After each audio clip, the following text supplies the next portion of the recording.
and I'll call the meeting to order. We'll begin with the Pledge of Allegiance. I pledge allegiance to the flag of the United States of America and to the republic for which it stands, one nation, under God, indivisible, with liberty and justice for all. All right. Good evening, everyone. First order of business is an approval of the agenda. We do need to make one amendment and remove the outdoor classroom discussion under unfinished business. Actually cannot make it tonight. So with that change, is there a motion to approve the agenda? Also move. Motion by George. All those in favor, please say aye. Aye. Raise your hand. Aye. Any opposed? Motion carries unanimously. General public comment. Is there anyone tonight who wants to speak? Mary Beth? Hello again. I'll just make this quick. I was talking to a few parents last night and this morning, and an idea came about that we were all kind of expecting at least a small tax increase, as well as maybe swallowing some cuts.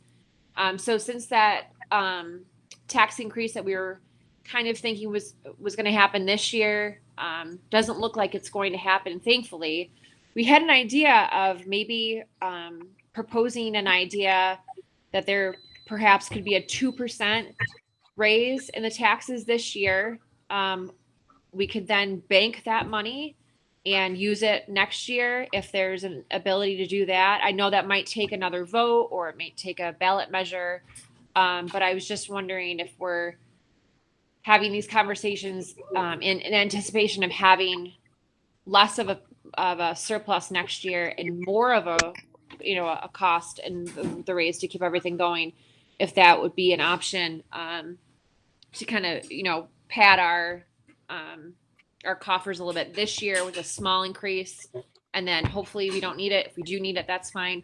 I know normally that any surpluses would go towards decreasing the taxes, or maybe that has been proposed in the past, but just a couple of people had brought that up, and I just wanted to bring that to the board.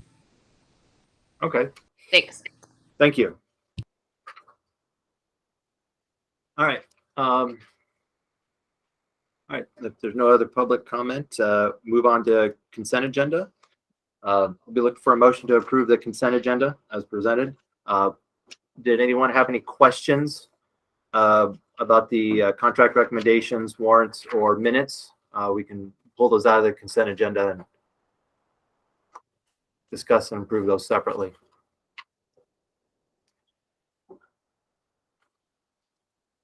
All right. Is there a motion to approve the consent agenda? I'll move to approve the consent agenda. Motion by George. All those in favor of approving the consent agenda, please say aye. Aye. Any opposed? That motion carries. Superintendent. I just said, before we get much further, Yeah. all of us online are seeing a bunch of empty chairs, so we can't see anybody that's in the room. So if there's no public there, if we could turn the computer around or something.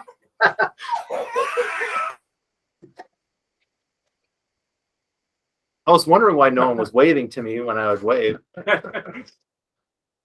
Thanks, Cara.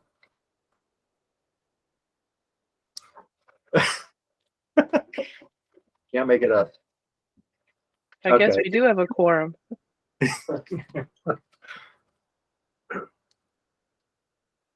Okay, I lost my train of thought. Thanks. All right, superintendent's report. Yeah, I don't have a lot to report tonight. The time between December and January really is getting budgets prepared, start prepping for our informational annual meetings, getting the warnings ready to go, things along those lines. So it's a busy time for us just in preparation for March. kind of where we're at. So the one, I said this before, I just want to just remind everyone that the strategic plan meeting has been pushed back till to March. And so I suppose February, just to allow a little more time for the writing team to gain input and as well as to craft some goals, some directives there. So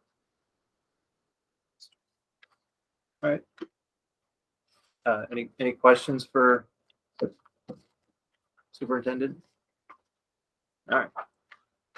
We'll move on to finance. Okay, so you have the budget in front of you, the fourth draft we're looking at tonight.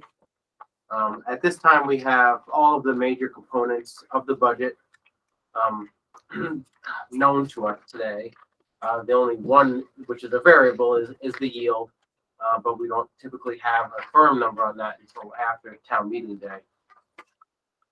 Since the last draft, there's only been one change to the actual budget, and that was the updating of the vocational numbers. So for the students that go to Stafford, as of the last draft, we still had that in at last year's amounts because we were waiting for the sixth semester average from the state. As of today, I still have not received the sixth semester average from the state, but I am using the sixth semester average that we've been given by Stafford. They should be the same, but I not guarantee that they'll be exactly the same. Stafford has increased their tuition by 6.5%.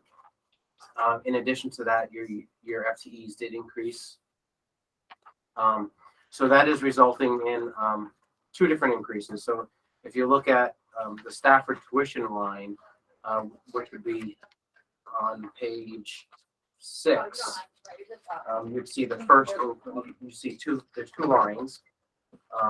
There's the on behalf payment, which is a payment that's made by the state directly to Stafford. And then there's the vocational tuition line, which is right underneath that. Again, this is page 6, right at the middle of the page. The first line, just in case you haven't found it yet, is $39,882. So that's an increase of about $12,000. And then our portion is $33,311, which is an increase of $77.33. The state piece also has an offsetting revenue. So if you go to the first page of revenues, that would be page 2 of your budget, and it's that middle section at the top there from state to tech center. So you can see the increase there too. That offsets the expense. So you do have a total increase in expense of about $20,000, but the total increase to education spending is only about $8,000. It's just that one line. Any questions on that?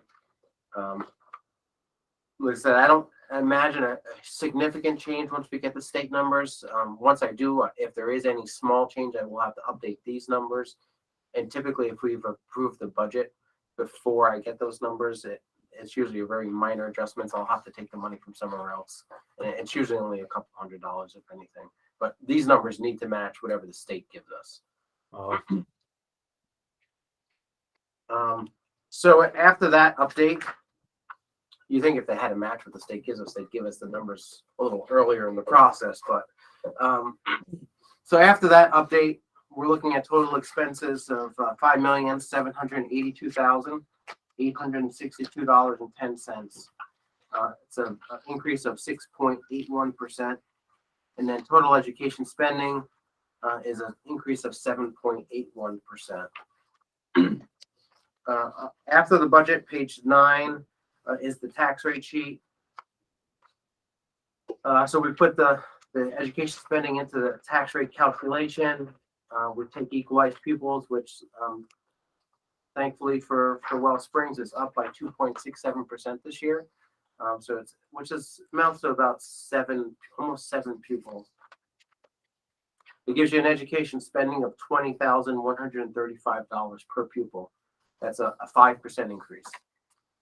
That number then gets divided by the yield of $15,479, which is the tax commissioner's recommendation, to get the unified tax rate for the district, which is $1.30.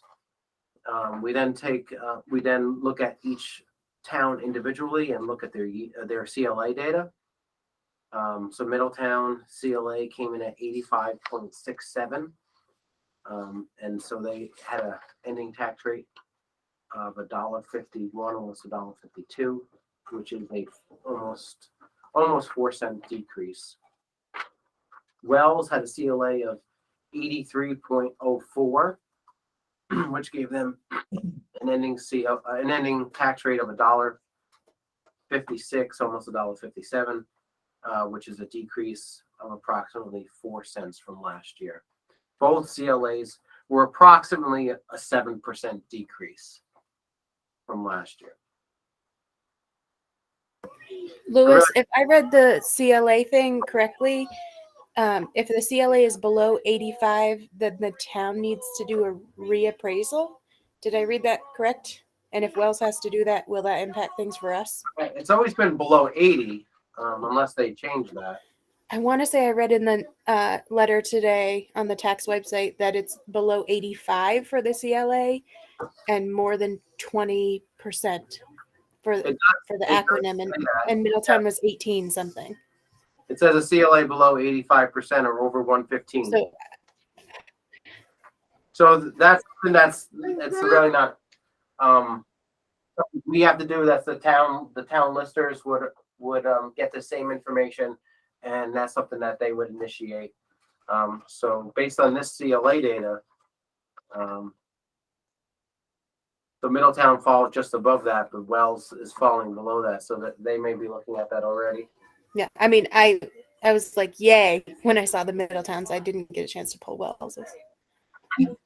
Yeah, that used to be 80%. I wonder, 80 and 120. I wonder if they changed that recently.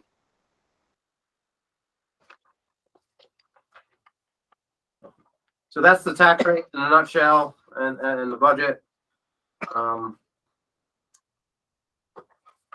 I mean, in reference to the public comment earlier, I mean, the only way that you would be able to show a tax rate increase that I would recommend would be to use less of the surplus as revenue and ask the taxpayers to put that into a capital maintenance fund. So you're putting money away for another day. Right now, this budget includes $182,000 in surplus as a revenue. So what that means is that, yes, you are bringing down the tax rate by that $182,000. But when we look at next year's budget, if we don't have that same $182,000 surplus to put into the budget, then we're automatically starting with a decrease in revenues and affecting our tax rate negatively. So if we were to say put $100,000 of that into a reserve fund away for capital maintenance, then it softens the blow next year if we don't have as large of a surplus. And if we have any major projects, then we have money put away for another day. Question. Capital maintenance, that means that it has to go to sort of like infrastructure. It can't go supplies, et cetera. It can't go towards teacher salaries. Correct. It's usually capital projects, a roof, heating systems, HVACs, anything. Of which we have plenty, right? Don't we have a lot of needs? It wouldn't be hard to spend that between our two old buildings if we had to, Correct. right?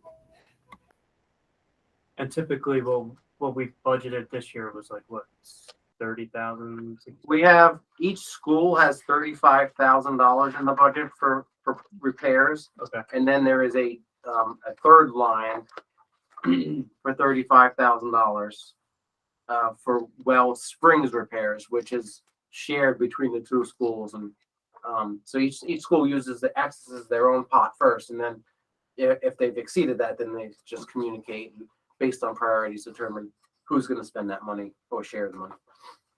So if we were squeezed next year, we could possibly use the 100,000 we sort of saved today or at the ballot.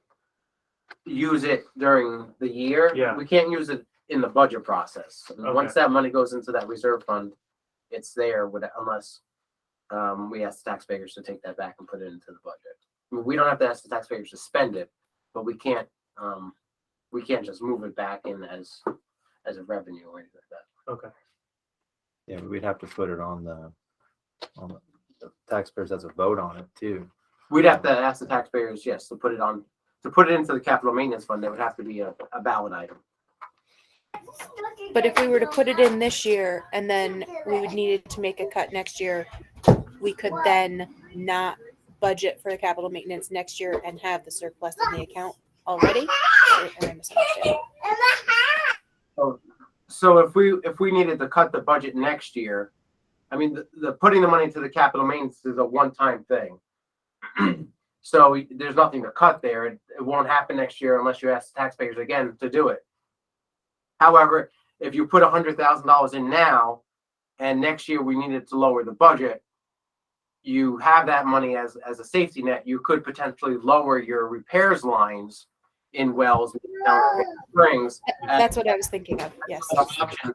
In addition, you're lowering that surplus that you're using as revenue. So you're sort of softening that blow now, so that if next year you have the same surplus next year of $180,000, which I don't know, it's all going to depend on secondary tuition. That's the one thing that really drives your surpluses. Then you'll have additional revenue on top of this year if you didn't use it all this year.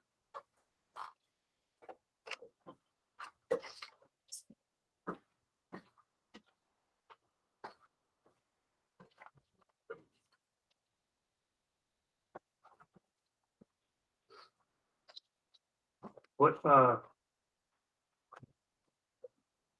if we took that money out and used it for capital maintenance, what would be the increase to taxpayers at the ballot? Like $30 per 100,000? I could tell you in a minute. Cool.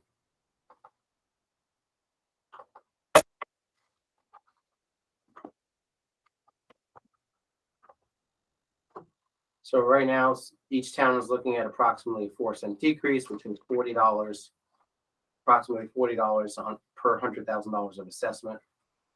And if you were to take 150,000 out, just to throw a number out,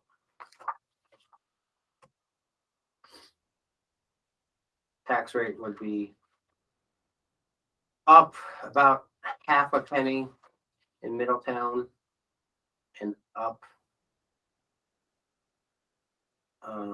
about a quarter of a penny in Wells.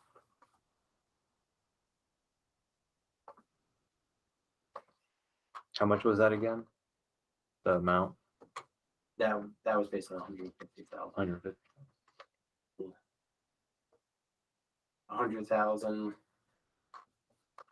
puts Middletown down still about almost a penny, a little less than a penny, and puts Wells down about 1.2 pennies.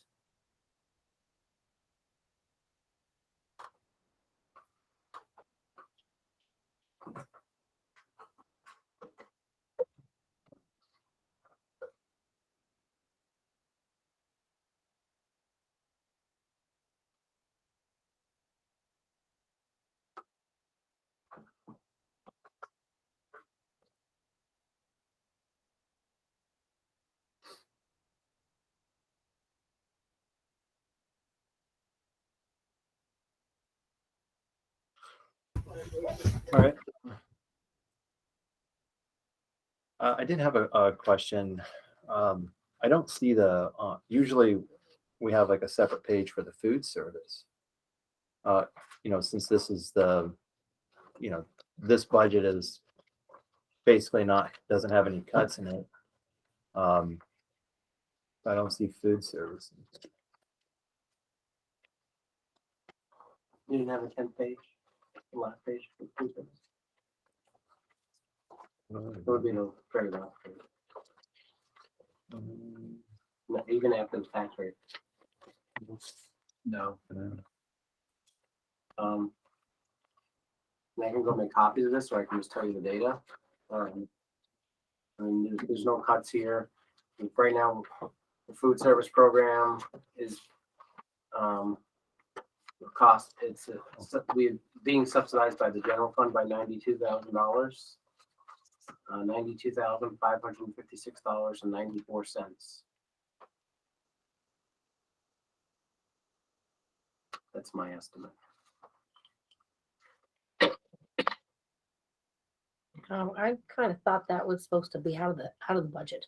Where, I thought that was decided last time, that we weren't having the food budget put in that way. There was no decisions at the last meeting. They said they would wait to after the community forum to make decisions. Okay.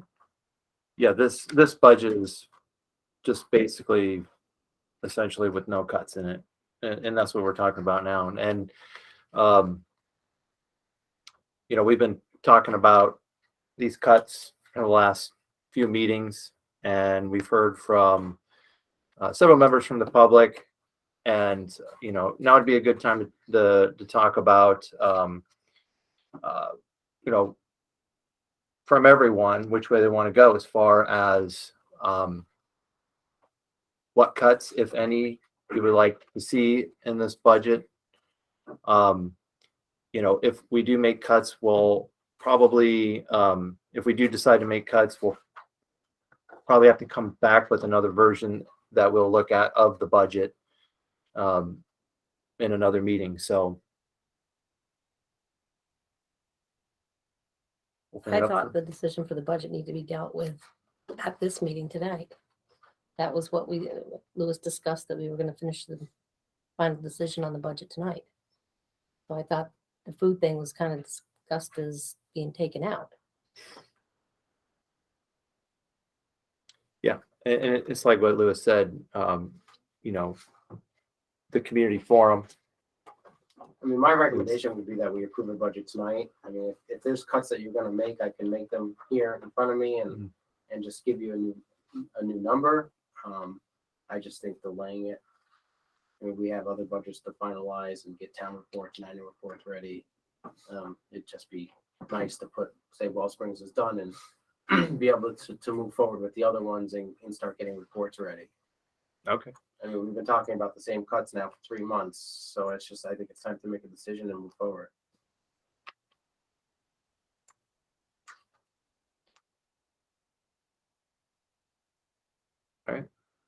Open for discussion.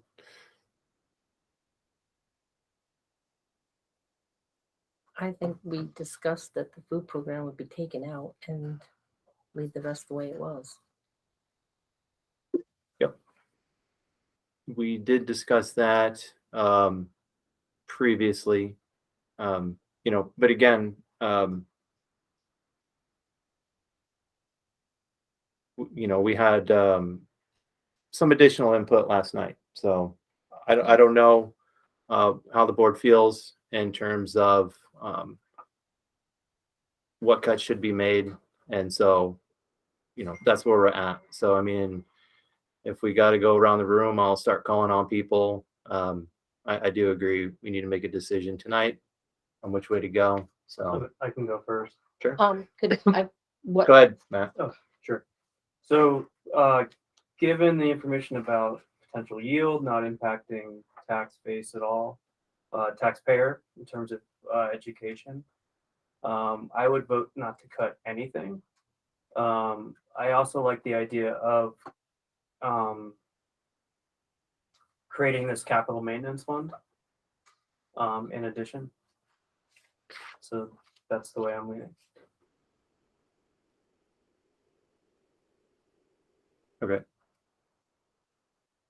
I think further down, there could be some creative solutions when we're looking, and I think we need to look at this deeper next year about, you know, 3, 4, 5 years down the road, what we do. And what do you think an amount for the capital maintenance fund? I would start at 150 to give us a little buffer for next year.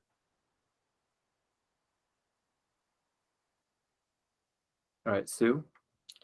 what was discussed last night or brought up that apparently I did not know about during some of the community forum or something that you had? Yeah. Okay, what was brought up during that? Basically, we heard from the communities, people who attended and spoke up. Most people who did speak up were in favor of leaving the budget uncut. They were in favor of the programs as they stand. Okay, So- where were they from?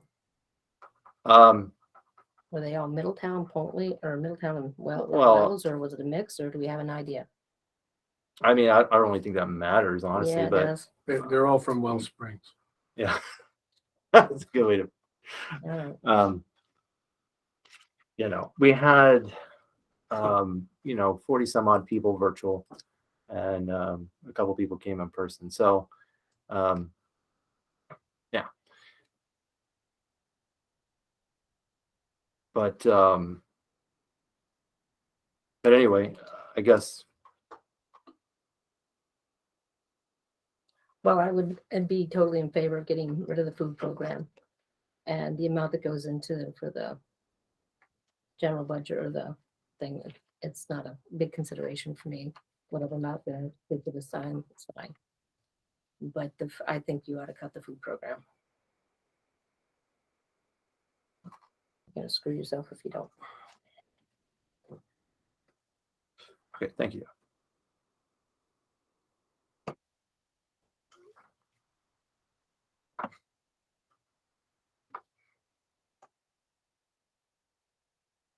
George?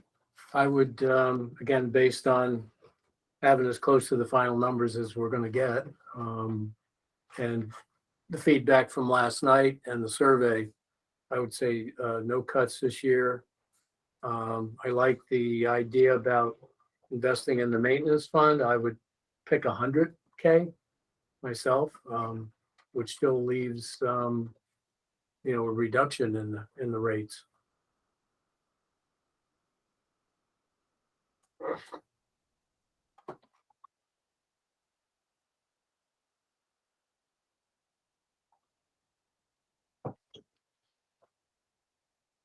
Meredith? Last thing, like Matt said, I think we need to look early at what we're gonna be doing in the next few years too. All right. So, Yeah, I agree. No cuts. I think creative solutions are in order. I think cutting just the Middletown program is inequitable, if that's a word. We need to look at that more holistically. I think the program ought to be used more holistically. I'm a little disappointed that it's devolved to what it has, because it was used in both schools at some point to a certain extent, and I'd love to get back to that. Excuse me. I do think it's important to put some money away. 100 or 150 is fine. I'm not sure of where to go there yet.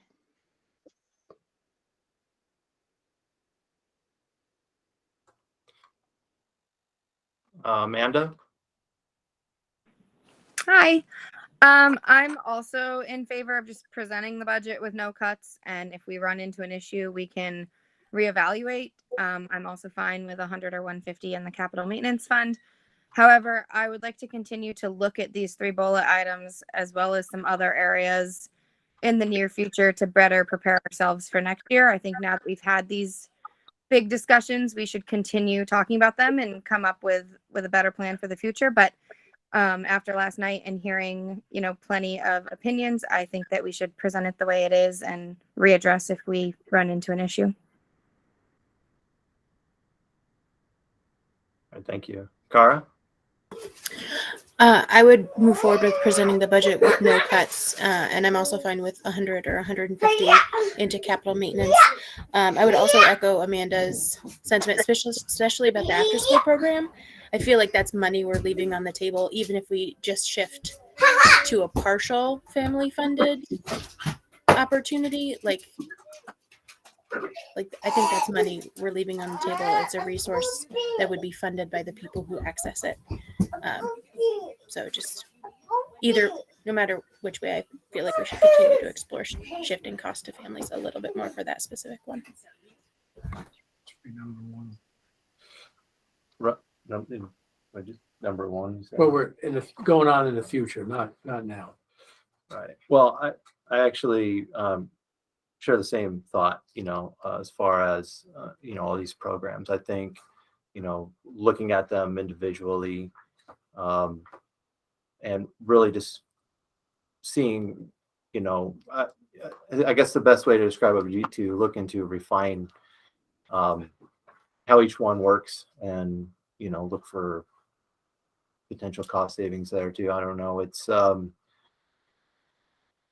more we talk about it, the more we see that nothing's changed since the merger. Everything's pretty much relatively stayed the same. So, okay, all right. So I guess. Can I Okay. ask a question? So these three things that we had on topic was the food, the transportation, and after-school program, correct? Yes. So if we go through and it's voted and it fails, you just eliminated the food program as being an issue because you don't got the contract now, and you just screwed yourself with that. And now you're going to eliminate transportation, which is really weird because of the way Wells is set up, because of the distance people are traveling, and a major source of childcare for people after school are the two places you'd have to start cutting or find something else. So really, you're only putting those two things on the table for a change by leaving the food program and not making a decision on that tonight. Am I right? Because I believe that's what Lewis said, that had to be dealt with. So technically, the food program's not even a consideration if the budget doesn't pass. You're only taking it from the other two things, right? So I don't think that's fair without making a logical decision and thinking you got only two things you're taking from, not three. Yeah. And the food program was the easiest one. That made the most logical sense. Because you would need that need to know that. decision tonight to make the RFP and right. I can't remember if I asked this before, but usually at like the GRCSU level, we'll see price per meals and stuff like that. And I had asked before, like, why is Wells on here? We have our own food program, and it was basically, and correct me if I'm wrong, the response was that if Wells decided to enter this, that's what the price would be. So We set consistent meal price across the SU just okay. for consistency, simplicity. I mean, why would a meal cost more in Wells than it would cost in Poultney? All right. That's just the thought process. All right. So I guess if the board decides not to go down the food service path, there's no way to really. Well, I mean, even if you adjusted your meal prices, it would have, in today's environment, no impact because all meals are free.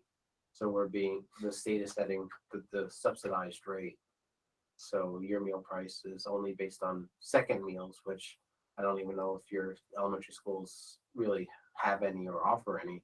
It's more bigger schools or high schools for secondaries. And then the adult meal price, which still it's very limited. So meal prices in a universal meal environment have very little to no impact. Okay. Yeah, I guess, I was just thinking that, if hypothetically the budget does fail, like if we go with the budget with no cuts, there's no way to cross this bridge again for the Food services off the table after tonight. Okay. I just wanted to clarify. So how many years is that? 5 years. 5 years. We do 1-year contracts with 4 renewals for a maximum of 5 years. And due to the work that's involved, I wouldn't go out to bid unless we had a problem with the vendor. Okay. Is there, oh, sorry, Amanda. Oh, go ahead, Amanda. No, Meredith had her hand up first. Oh, Meredith, go ahead. You're muted. Just wanted to remind you guys that last night we had voters tell us that they wouldn't vote for the budget if the meal program was gone. Yep. Kind of an important issue. If we don't have our school community voting, that's when the vote goes down.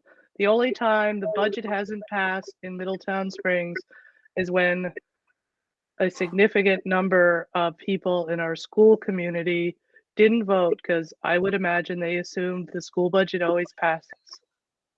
The no's come out every time. The yeses are the hard ones to get out.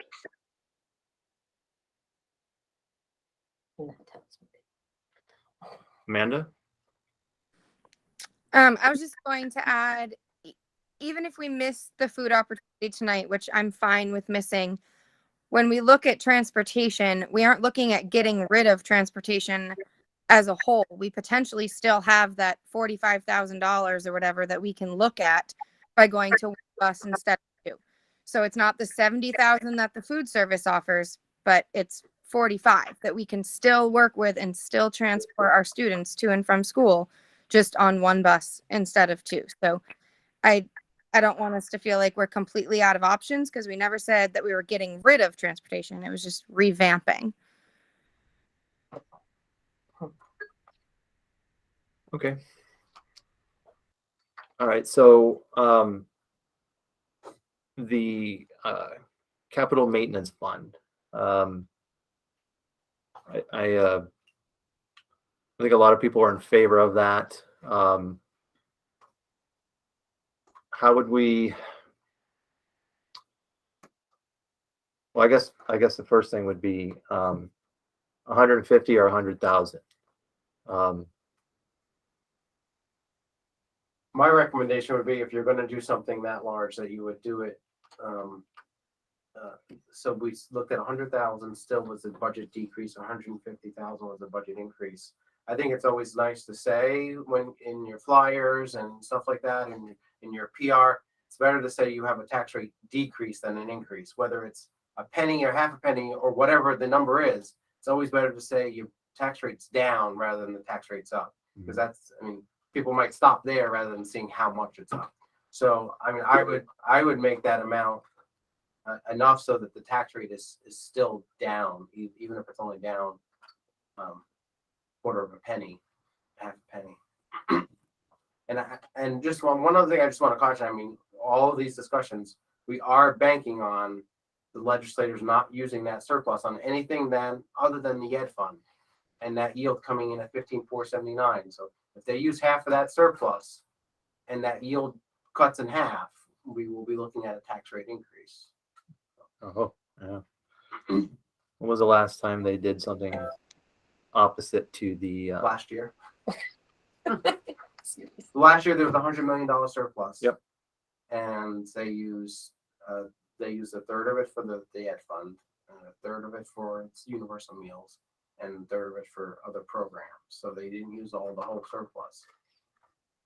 Right. Originally, they announced that it was going to be wasn't just going to be for like career technical schools, and then the That's what rest. the other third was that, and I think there was one other component to it. Yeah, I couldn't remember if they had said that initially that they were going to spend it all. So, okay.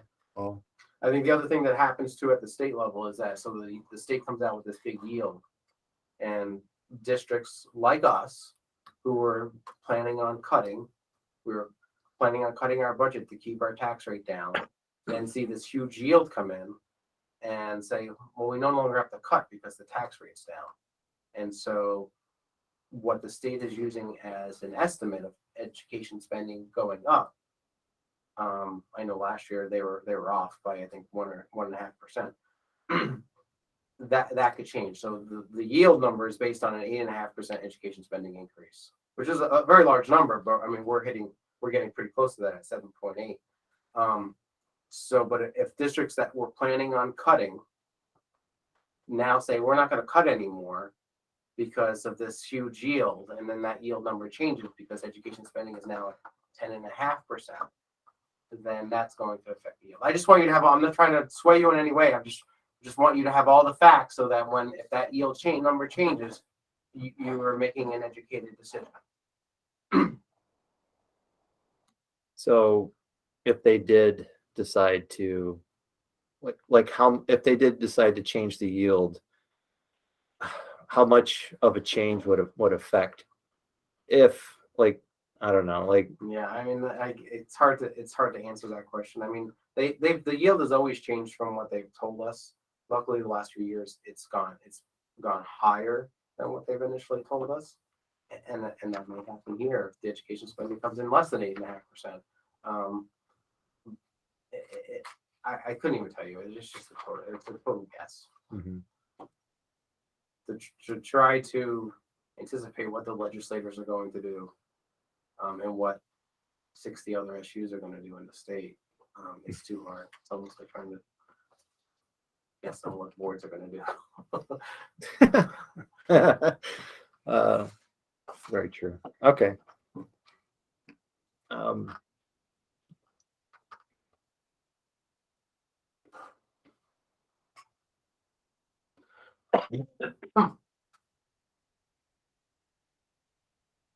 Okay, so I don't know. Having said that, I don't know. I'm a little, I guess more wary with a capital maintenance fund that we can only use for certain things, correct? I mean,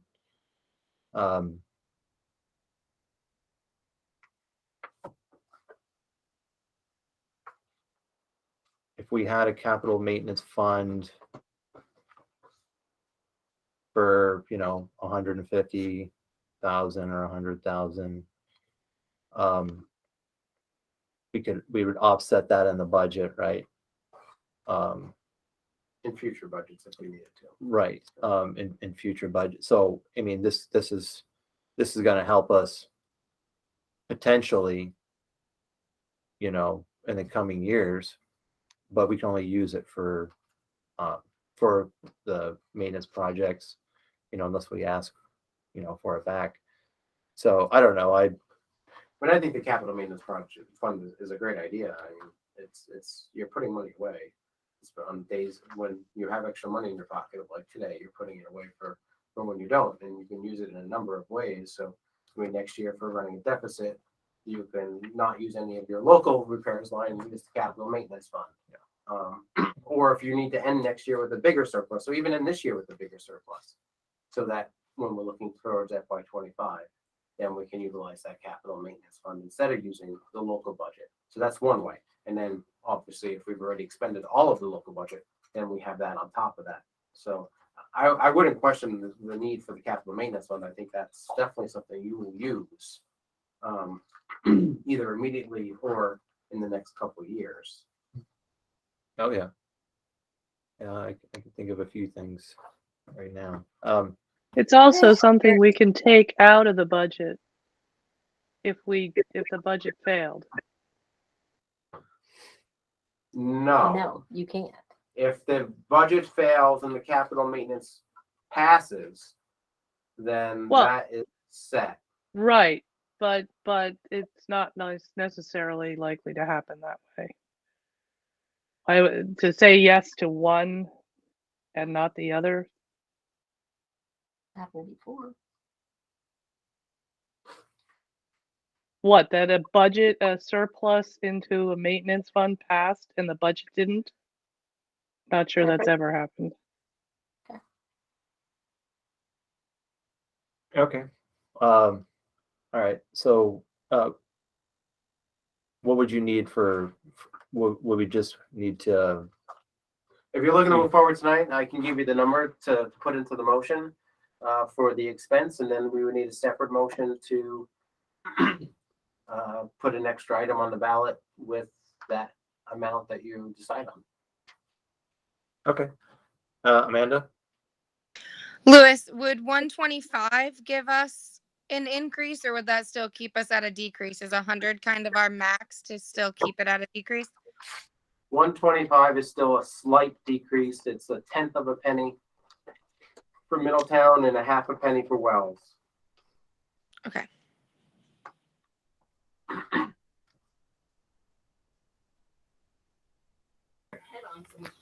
Do we have language about what projects we have in the queue for capital maintenance to articulate why we would be asking for this? I mean, we have our maintenance budget, but I don't know if that goes on the warning or it goes in the letter that accompanies I don't know where that information goes, but Well, for maybe Middletown- George, you're the you're the chair of that committee or. Go ahead. Just for Middletown Springs, we have an old furnace, definitely needs some heating system upgrades. A big thing is just maintenance on the 100-plus-year-old building. And there is a point where, things go bad pretty fast. So, Yeah, so the facilities committee has talked about this. We do have like Scott Hathaway, our facilities director, has like a list of housekeeping items and maintenance items, but other things have come up, like the tower on top of Middletown Springs, the front of Wells Village School has got wet rot and dry rot, and so that's why I made that comment. Like I can think of a few things right now. There's I mean, there was water coming down between the addition and the original building in Middletown, like 6 weeks ago. I saw Rick mopping up the floor in the basement. it is that special occasion when you have the horizontal rain and, so fortunately it doesn't happen very often, but. And we have had that looked at between the painters and it's just, there is something, and roofers, and still have not discovered why it's happening, so. I was gonna say, isn't there like a PCB inspection that's coming that It's not individuals, until summer 2024 for but we'll be on the hook for remediating that? Seems 20% 20% right now. Okay. So that could be a big expense that we could pocket today to pay forward in the future. I wouldn't, PCB is going to change between the next year or so. I think Okay. as they're going to start to look at the cost, because even, looking at the cost of remediation and mitigation, it's just, they tell you look at 20% of remediate, but then we don't know where the funding's going to come from mitigating. And so they're still trying to figure that out. So I that's nice, but I would really look at more of building-based issues to focus on, because we don't know what's going to happen with the next year or two, because I think it's going to become more and more of an issue. But yeah, and that could change with each legislative session year to year. So Yeah, with Act 66 and the lead testing, there was a lot of advocacy on the state paying for the remediation for that, and they eventually changed it. So hopefully it'll be the same for PCB. And but yeah. But we've got plenty of projects without that. Okay. All right. So all right. So I think what I'm hearing is the capital maintenance fund is a go. So does anyone have any opposition to 150,000 for the capital maintenance fund? Matt? Yeah, I would, I'm gonna walk back the 150 because I like the optics of having no increases. So I would say 125 or lower. Okay. 125. Amanda, didn't you say 125 earlier? Yeah, that's what I was raising my hand to say. That beat me to it. I'd say 125 since Lewis confirmed that's not an increase. All right, George? I'll go with the 125. Okay. Is everyone else content with the 125? Awesome. Okay. All right. Do you need a motion for that, Eric? Or can we just put it in since we discussed it? No, we would need a motion for the budget and a separate motion for the capital maintenance fund. I'll make a motion to put 125,000 in the capital maintenance fund.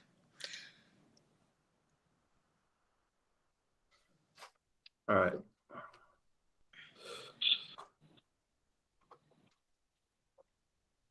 All right, motion by Amanda. Any other discussion? All right, all those in favor, please say aye. Raise your hand. Any opposed? What are we voting on? Is it the budget? Is it the budget or the? Capital maintenance fund. I don't care. It's fine. Is that a yes or a no? It's fine. Yes. All right, motion carries. All right, and then for the budget, I think that changes the. That's going to change the.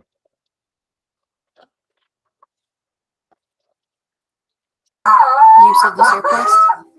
Is that what you're talking about? Yes. It's $5,782,862.10.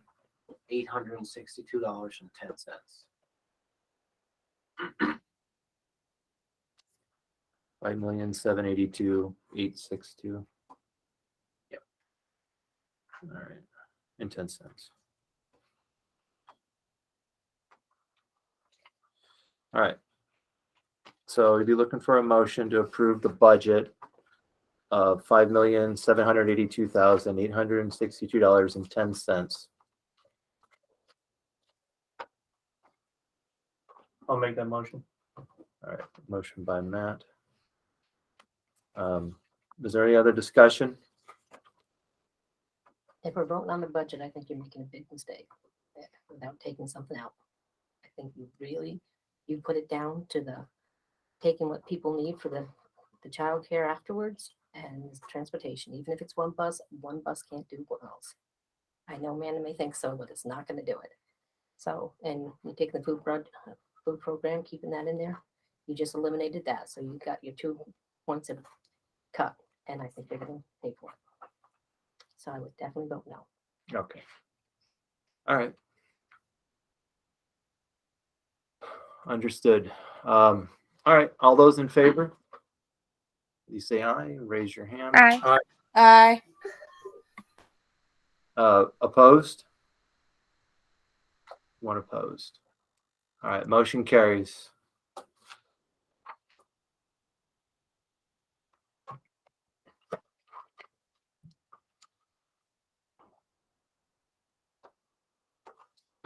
All righty. As far as the after school stuff goes, I mean, if we're leaving that unchanged, I would make a recommendation that we move the after school program to a separate fund, so that we could better manage what the total cost is, Mhm. and put all the revenues and expenses into that fund and work on coming up with a more reasonable pricing schedule and trying to at least offset some of our costs for the future, and then we can kind of get a better idea as we're going ahead what it's costing us each month, and when we're looking at next year's budget, if we need to tweak our budget at all, we can. But by having it included in its own accounting fund, and then we can just, at the end of the year, that fund will be negative, most likely. We can just do a subsidy from the general fund to that fund to fund the program. But we can get a better idea of our costs and our revenues if we have that secluded in a separate fund. And I can work with the administrators on costs and revenues and making sure that's all going to the right places and Okay, so one budget or one account for both schools, basically. I think it'd be better if we had them separate so that we can, because their programs are a little different. They have different number of students. Okay. And then in the general fund budget, when we look at next year's budget, we'll have one line item that'll say after school program transfer, sort of like we have the food service. So in food service, we have all the food service in its own fund. We have all the revenues, all the expenses, and then in the general fund, we just have one line item that's a subsidy transfer. And so it'll be the same thing with after school program, where we have that all in its own funds.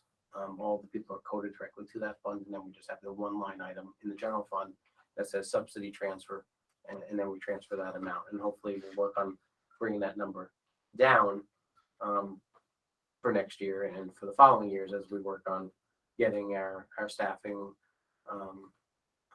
in place accurately and our revenues accurate, billing and all that stuff. All right, makes sense to me. So it would look like just like another, The page for food service eating. Yeah. Yeah. The page that's missing. Yeah. All right. But it would look like this budget, but it would be a separate fund. All right. I think that sounds reasonable, but you don't need the board to, No, I don't need a motion, just a consensus. That the board thinks is good, that would idea. And Yeah, I mean- working with the administration to set rates that are. Yeah. um, all right. I'm sorry. It's not making that noise whenever someone raised their hand. So Cara, Amanda was first. okay, Amanda. Louis, I was just wondering if you thought it would also make sense then to do a summer program, something separate for the summer program, or if that would be included in the after school program, since both of those kind of share some similarities. Well, currently the summer program is being funded through grant funds with ESSER, so it is managed separately. But when summer programs do come back to Wellspring's budget, then yes, we should have that discussion.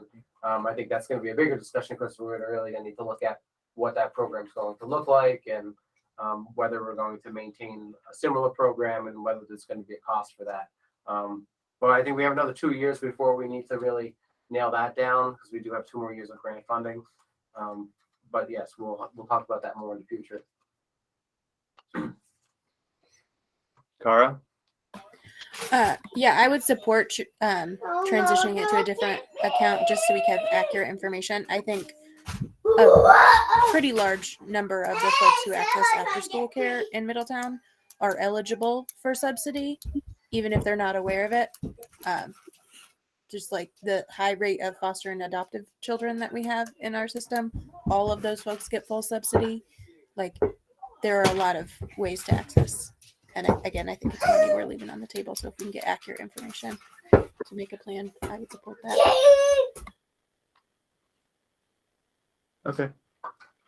So a random question, because I noticed sometimes on the student activity funds that there's like after school snacks for Middletown on there. Is that sort of separate funding? Or Yeah, so that's something I would change with this shift. So right now, Middletown puts their after-school subsidies and all payments, actually, I think, into the student activities after-school program fund. And then they use that fund to pay for their supplies and snacks and stuff like that. So, but if we're going to be managing this all in its own fund, it would be, that would all shift and all the revenues and all the expenses would come out of this one fund. There'd be no need for it to go to student activities anymore.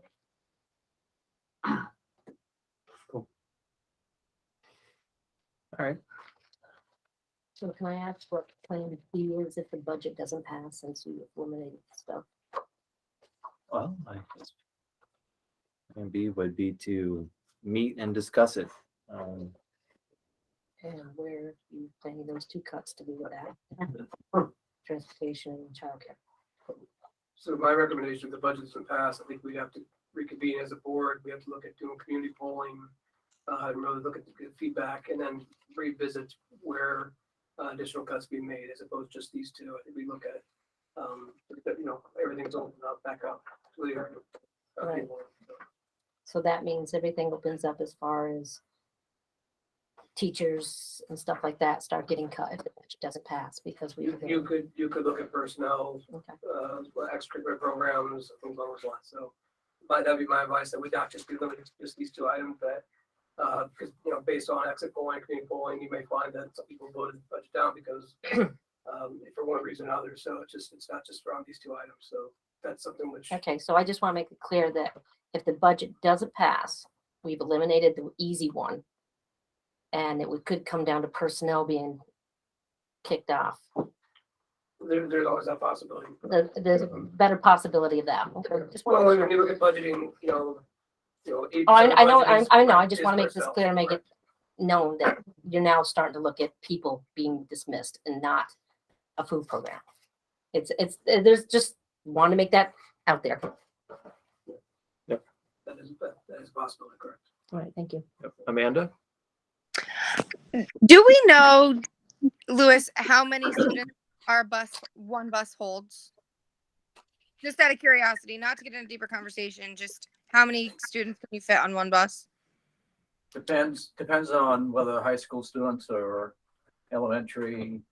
I'm looking at Sue as a bus driver, I think 60 something. 60 for the little ones, 47 for adults. Okay, thank you. You're not looking at as far as number of students on a bus. When you're doing a one bus, you're looking at time, and you're looking at road conditions at certain times and places. So that has to be the major consideration, because the number of kids, the more kids you have on a bus, the worse it is. And that's for one driver, no aid, and bad road conditions, you're adding your safety. It's unbelievable. So, and Wells is not exactly your prime area to be driving.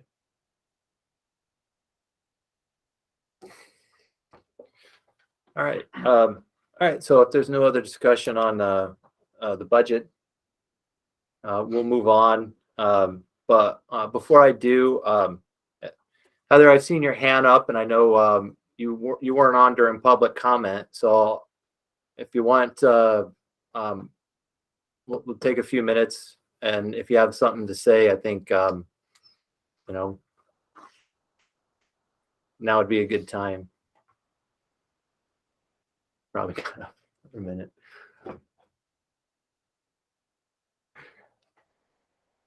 All right. Well, I'll give her another opportunity later in the meeting, because I noticed she came on right after public comment, so I feel bad. But all right. All right. Thanks, everyone. So board operating protocols. There's a revision based off our last meeting. That language that George suggested is in there. I raised my hand like 20 minutes ago, so I don't even remember why. Okay. Well, I guess if you remember, you could put your hand back up and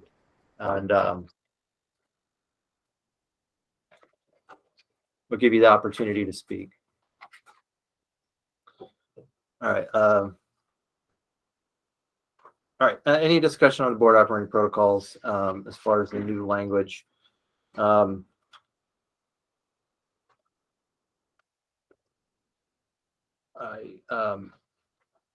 trying to find it here. When I was looking at this, I think the language that you suggested is kind of similar to number 2, but maybe there might be a way to, like, I don't know, just combine them in a way where, I think we talked about maybe doing that. And yeah.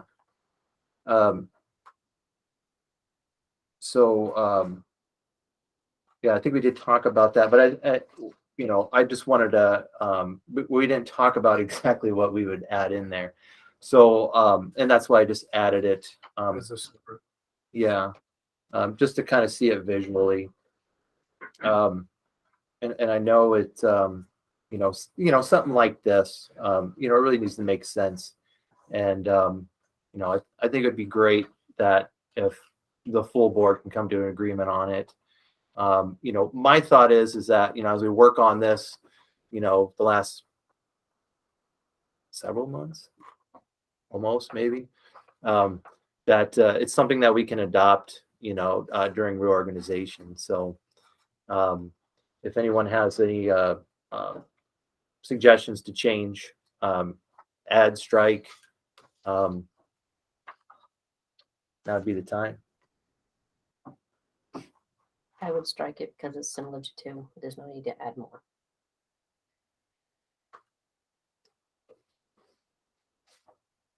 Okay. I'm sorry, so I couldn't hear you. Can you say that again? I said I would eliminate 19. 2's very similar to that. You don't need to have an extra one.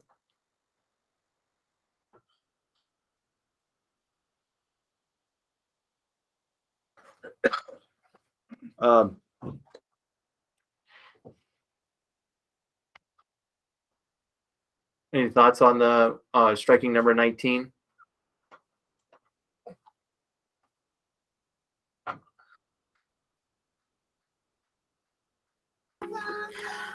I mean, I think if we want to treat this as a living document that gets revisited every election cycle, I'm fine with striking it. I mean, based on stuff that happened in the last 18 months, there was things that happened that fall under the, description of number 19. Kind of So, why I wanted it. so it's not like it's unheard of because it happened. Yep. But I think to start out, let's not plan for the exception. Let's plan for the general. And if it needs to be revisited, it will with the next board when they're seated after the election. I feel like it should be included. It does address what seems like a specific situation, but it to me seems much more comprehensive than 2 alone. 2 does not define the direct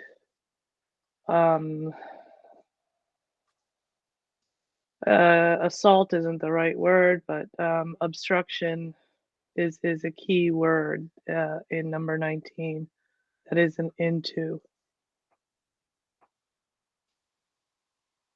Okay.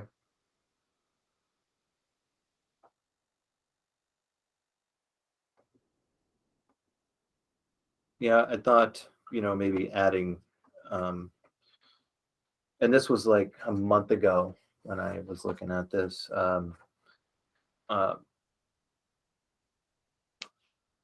But just the way it's worded, you would end up putting pretty much the whole thing in number 2. So, all right. Well, I think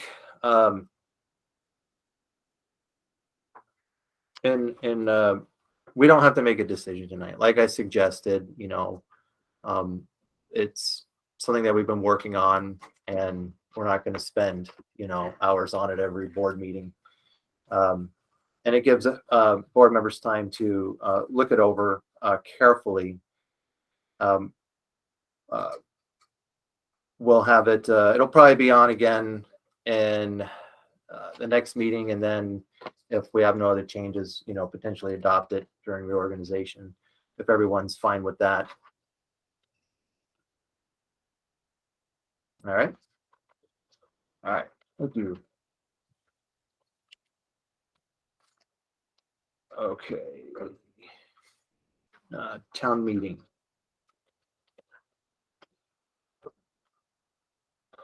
Okay. Excuse me. So what I would ask the board to make a decision on tonight is with regard to the annual meeting, which is held March 1st, is to whether or not if this will be strictly in person or if the board would like to offer a hybrid option. I spoke with Will Sang, who is the executive director of the elections office, state of Vermont, and we can offer both options. But if we are to offer a hybrid option, on the warning, we'd have to place both an in-person location as well as a virtual link. And then we'd have to remind any virtual attendees that they will be recognized as passive participants, which means that they will be allowed to ask questions, make comments, but they will not be allowed to vote for the floor. Now, obviously, there are certain items, particularly on budget, and then this new article that will be, as well as the election of some school board officers that we push back to Australian ballots. But I think, the moderator, the clerk, and the treasurer typically what we vote from the floor on that date. So really, I think at this time, we just need to know if the board would like to do a strictly in-person meeting or a hybrid, and then we can adjust the warning as such.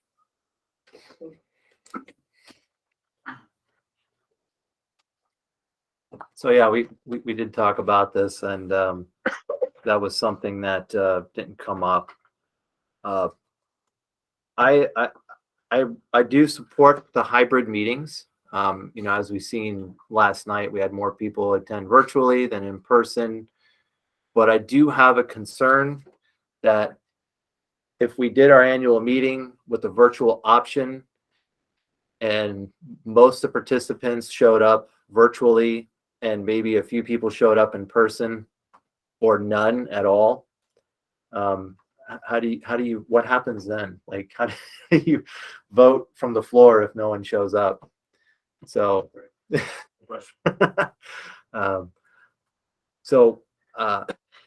my thought would be to just have it strictly in person. just because of that. So that's my thought. Anyone else have opinions?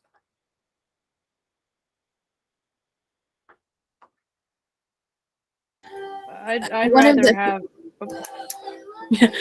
Given that one of our themes of community engagement is transparency, I feel like as long as we're clear that folks can't vote if it's hybrid, and I thought we already talked about it and agreed to hybrid before this, but that we agreed that all board members would be in person if at all possible. So if all the board members are there, can we not vote? Wouldn't we be able to vote on the treasurer and clerk? So if we're there in Yeah. person, we would be able to conduct business, or am I wrong about that? No, I think you're right.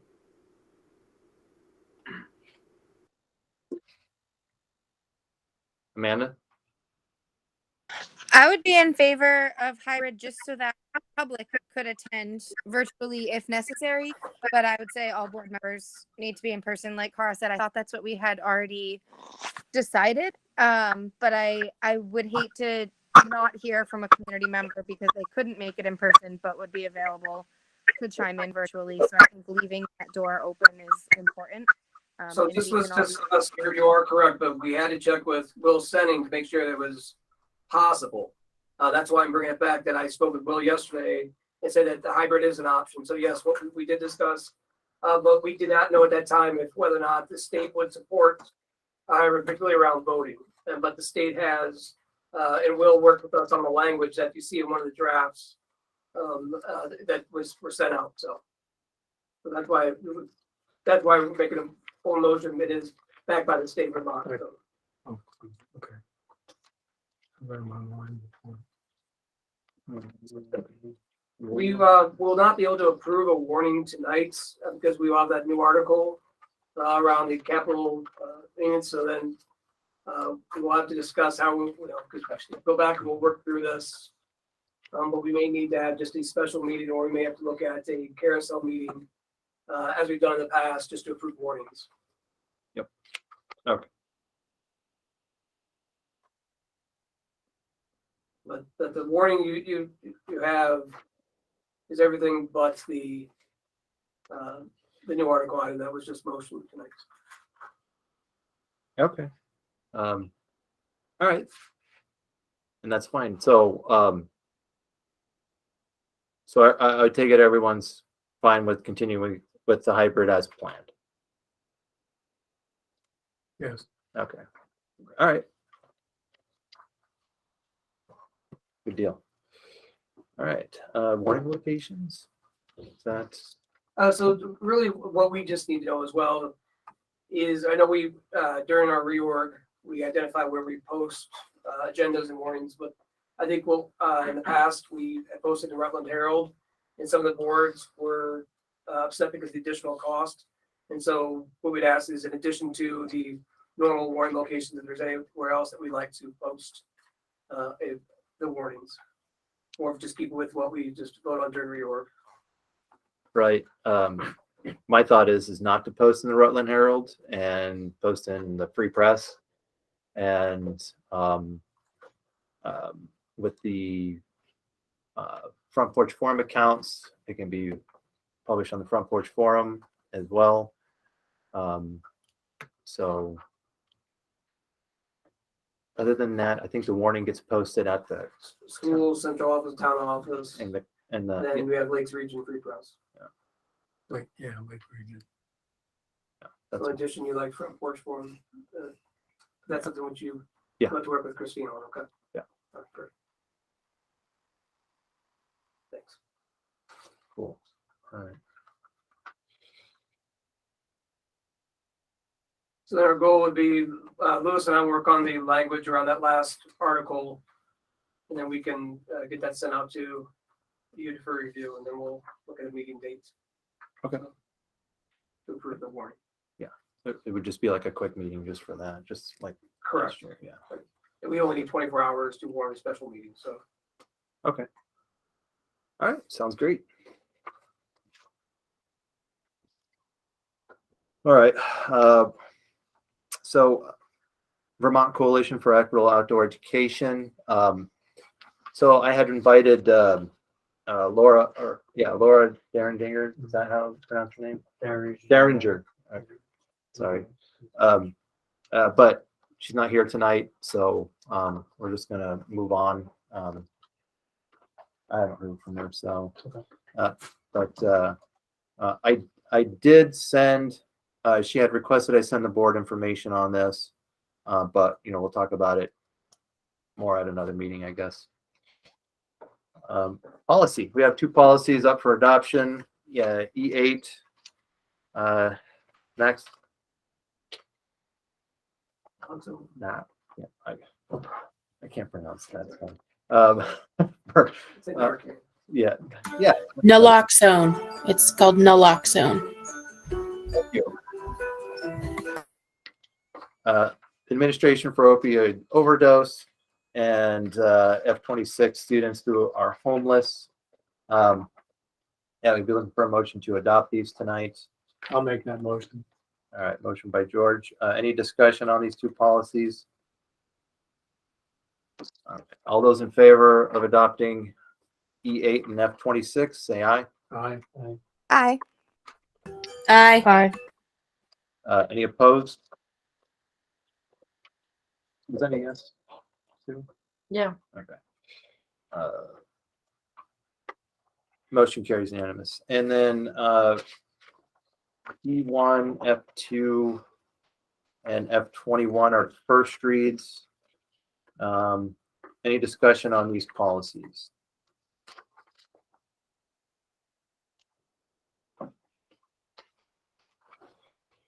Let's see here.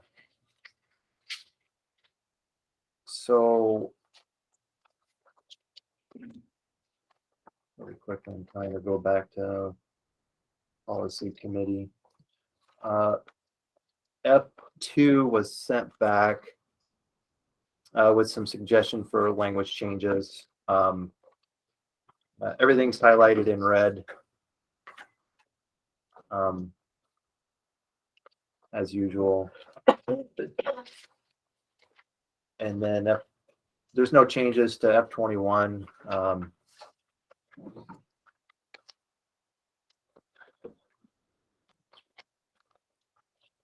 So nothing on the policy. Great. Okay. Well, let me see. We don't have an executive session tonight. Is there any other lawful business? Okay. So Sorry, I just had a question. Now that we've approved the budget that we want to present, is there another meeting of the community engagement committee to plan get out the vote efforts? I don't know, but we had a lot of feedback from the community last night. So how do we capitalize on that passion to get the budget passed? I know that's a good agenda item. So would you like that to be on the community engagement committee's agenda? Yeah, I think it would be timely. Especially given that we went higher today. Okay. It's a good idea.